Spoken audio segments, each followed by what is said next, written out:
Choose your own adventure. Jerry Seinfelder does stuff. You, Jerry Seinfeld, wakes up in bed in New York and says to him yourself, "Boy, I do nothing on my show. I should do stuff today." So you will do that now. What do you want to do? Jerry Seinfish walked out of his apartment 4D and was in his underwear and his OJ in his fridge, waiting to be drunken. He knocked quietly on his neighbor's door and said into the peephole, "Kermer, come out right now. We are doing stuff with Bob Sacramento." Actually, he didn't bold mint, because you cannot bold in real life, but using various vocal techniques it was implied.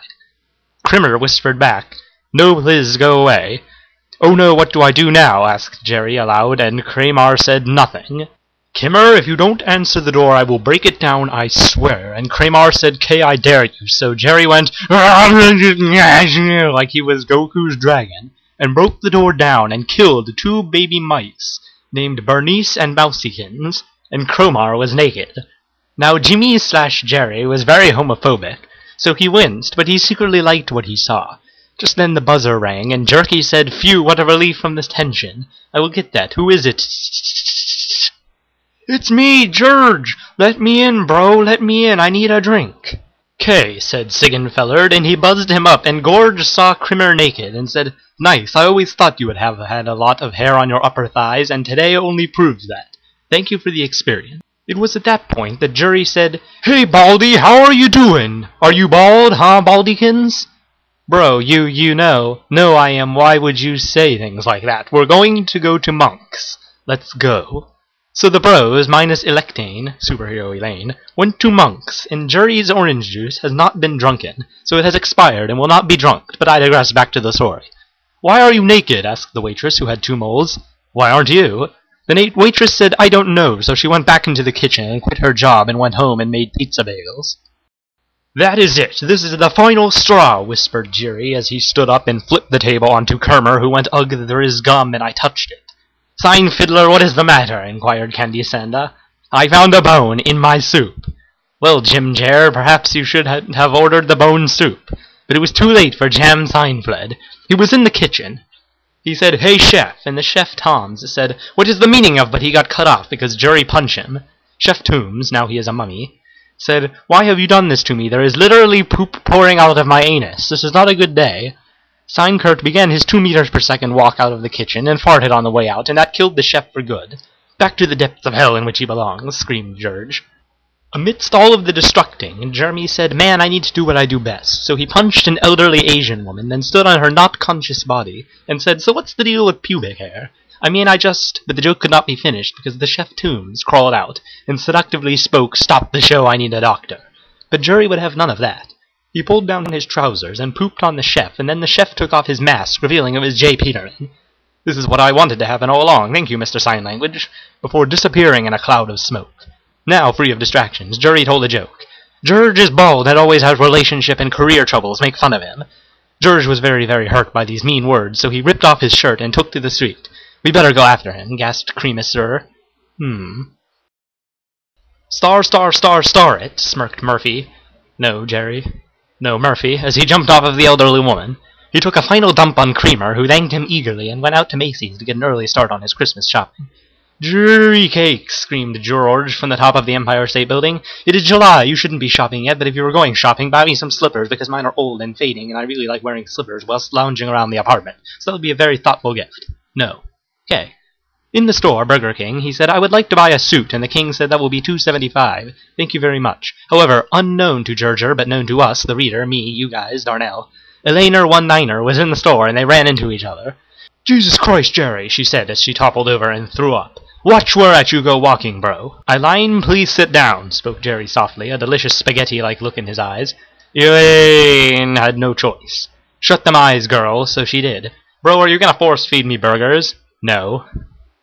Psych. So Jimmy started to force-feed her burgers, and Elaine was all still like that one episode, lol. And geriatric surgery was all, haha, this is fun. After about the 8th toadback, that's a whopper, because when you look at the patty on its own, it looks like a toad's back, Malign threw up, and everybody in the restaurant was like, nice. The king was watching from the kitchen, and he was pleased with what he saw. "Mr. Steinfeld, we would like you to have free burgers for 2 months for this great justice you have proved." No thank you, Mr. Dairy King. Your fast food is like the poor man's McDonald's, and since your prices are already dirt cheap, I make enough money on my high-rated sitcom friends to afford them, so no thanks. Okay. Just then old Newman burst into the restaurant with his gut hanging out of the bottom of his shirt. Hands off my princess. Oldman, if your line is your princess and the Burger King is the king, that means that you are the queen, Lim Fao. Nevin started to cry, not because he was called a woman, and not because he was called Oldman, but because Jerry said Lim Fao IRL, and that is right distasteful. Memes and acronyms must stay on the internet, and we must fight. So they did. Nevin jumped at Jeremy, and his gut jiggled, and Jerry chuckled, but then remembered what was going on. So he kicked him, and Nevin violently pooped in midair. The poop landed on a young child, who later grew up to be the President of Australia. Meanwhile, Jerry's cell phone vibrated, and he said hello, but he was talking into his shoes, so he pulled out his real phone and said hello, but it was his show again. Star, star, star, star. So he pulled out his real phone for real this time and said hello. It was George. Jerry hit him with a backhand. Hey, George, how's Susan doing? Alive and well? Sad face, replied George, but the joke was on Jury, because George was planning on resurrecting her so that he didn't have to peel potatoes anymore. That's a story for another fortnight. Back to Murphy McSeinfeld's story. Nevin, I hope this teaches you a lesson. Yeah, it does. The Burger King was now in disarray. Chairs were flipped, tables were sticking to the ceiling, burgers was everywhere near the customers, and best of all, poop was covering a good 3/5 of the place. A 300-pound Mexican chef came bursting out of the kitchen naked and with the chubs, screaming, "Who made this mess?" I dunno. You better tell me right now, Calbrero. Author's note, Calbrero is Mexican for garlic bread, I think. TBQH, that is not the issue at hand. The issue is your subpar nipples. Ever since I was a young child growing up in rural Mexico, children always teased me about my nipples. I came to New York to escape the teasing, and now you have brought it back. Seriously, man, one of them is larger than the other, and they look like pancakes. No. Yet somehow they come to a really sharp point. How is that even possible? I do not know. How much do they weigh? 20 pounds apiece? Can you open up bags of chips with those babies? Shut up! I love how one is slightly higher than the other, and the one on the right looks like Lenny from The Simpsons. That is it, Papalo. I am going to sit on your face. Author's note, Papalo is French for pornography collection or something.